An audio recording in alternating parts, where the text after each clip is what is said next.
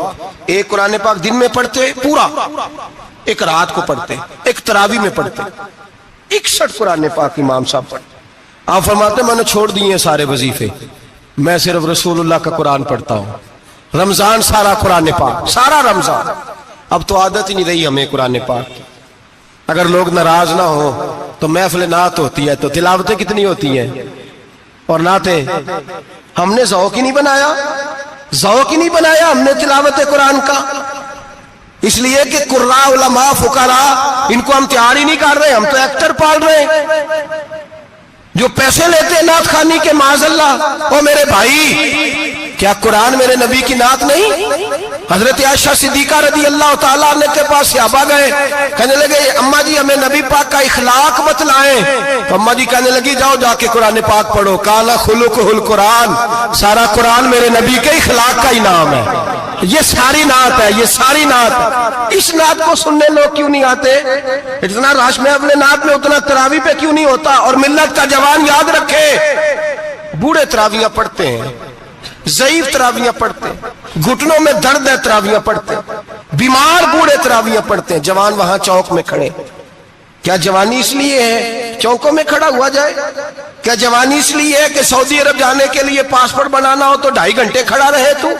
شناختی کارڈ کے دفتر تو کھڑا رہے، پروٹیکٹر کے لیے کھڑا رہے، کافروں کے سامنے کاسا لیسی کرنے کے لیے تو کھڑا رہے، تو نوکری پہ جائے تو ساری رات کھڑا رہے، اور تو قرآن کے لیے کھڑا نہیں ہوتا؟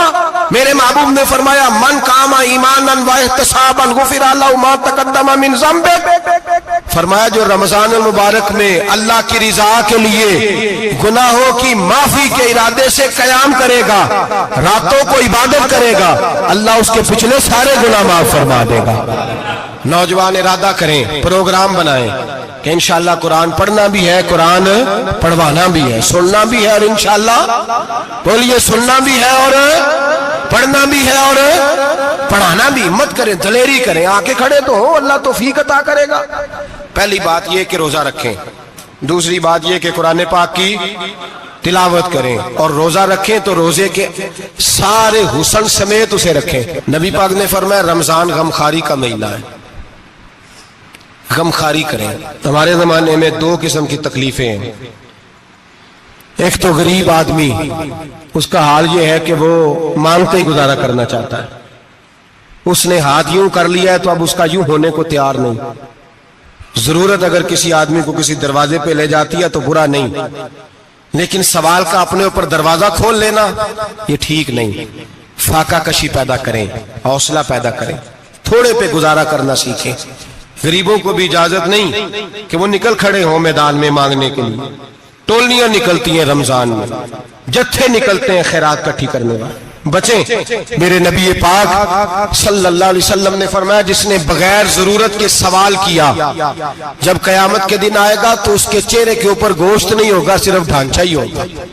اتنی بھیانک صورت میں آئے، بغیر اشد ضرورت کے سوال نہ کر، کبھی سوال نہ کر۔ اور امیروں سے گزارش ہے کہ رمضان ہمدردی کا مہینہ ہے، ہمدردی کریں تو سامنے والے کی عزت کا بھی خیال کریں۔ یہ بات درست ہے کہ غریب سیاڑا نہیں ہوتا، اس لیے کہ جس کی جیب میں پیسے نہیں ہوتے بھائی اسے عقل بھی نہیں ہوتی، جس کے گھر کار نہیں ہوتی اسے چلانے کا طریقہ، جس کے گھر اوون نہیں ہوتا اسے چلانے کا طریقہ بھی نہیں آتا، جس کے گھر میں چیزیں ہوتی ہیں اسے چلانا بھی آ جاتا ہے، جدے گھر دانے اور کملے بھی اس کے سیانے ہو جاتے ہیں۔ تو چودھری صاحب، سیٹھ صاحب، نواب صاحب آٹا تقسیم کرتے ہیں، کھڑے ہو کے فوٹو کھچاتے ہیں، فیس بک پہ دیتے ہیں، اور ایک آٹے کا تھیلا اور 10 اخباروں میں فوٹو۔ اللہ سے ڈریں، رمضان ہمدردی کا مہینہ، ہمدردی کا۔ غریب کو دیں تو اس کی عزت کو رسوا نہ کریں، میرے نبی پاک علیہ السلام کے صحابی حضرت عبداللہ ابن عمر رضی اللہ تعالیٰ عنہ ڈھونڈ کے لاتے تھے مسکینوں کو، ڈھونڈ کے، اور جب لاتے تھے تو اپنے دسترخوان پر بٹھا کر اپنے ساتھ افطاری کرایا کرتے تھے. اور پھر فرمایا اللہ تعالیٰ نے لن تنالوا البر حتی تنفقوا مما تحبون، اللہ کے راستے میں وہ چیز دینی ہے جو تمہیں زیادہ پیاری ہو. کون سی چیز جو تمہیں؟ میں تھوڑا سا بے باک ہوں، بعض دوستوں کے ساتھ، سب کے ساتھ نہیں. ایک دوست مدرسے میں گھی دینے آئے ایک دفعہ، تو وہ والا گھی دے گئے جو سب سے سستا تھا. تو میں نے کہا مجھے دیانتداری سے بچائے، آپ یہی کھاتے ہیں گھر میں؟ کہنے لگے نہیں. تو میں نے کہا پھر ہم نے بچے مارنے کے لیے تو نہیں نہ رکھے ہوئے، کیا وہ والا گھی اللہ کے راستے میں پیاری چیز دے رہی ہے نا، اس لیے گلے گلے نوٹ لوگ مسجد کے گلے میں ڈال جاتے ہیں، پھٹے ہوئے ڈال جاتے ہیں، کہتے ہیں جوڑ لیں گے مولوی صاحب. اور خدا کے بندے پیاری چیز دینی تھی تو نے، اور تو نے اس کا ترجمہ الٹ کر لیا ہے. سمجھ لیں رمضان المبارک میں کسی غریب کی مدد کرنی ہے تو ساتھ اس کی عزت بھی کرنی ہے. نبی پاک علیہ السلام کے دروازے پر جب یہ جملہ ایک ہے لیکن بڑا قیمتی ہے. صحابہ کہتے ہیں جب ہم دروازہ رسول پہ جاتے تھے خیرات بھی ملتی تھی اور عزت بھی ملتی تھی. خود بھیک دے خود ہی کہیں منگتے کا بھلا ہو، خیرات بھی ملتی تھی اور عزت بھی ملتی تھی. نبی پاک ساتھ عزت بھی دیتے تھے، مسکین کو غریب کو دیں اور خیر خائی کریں.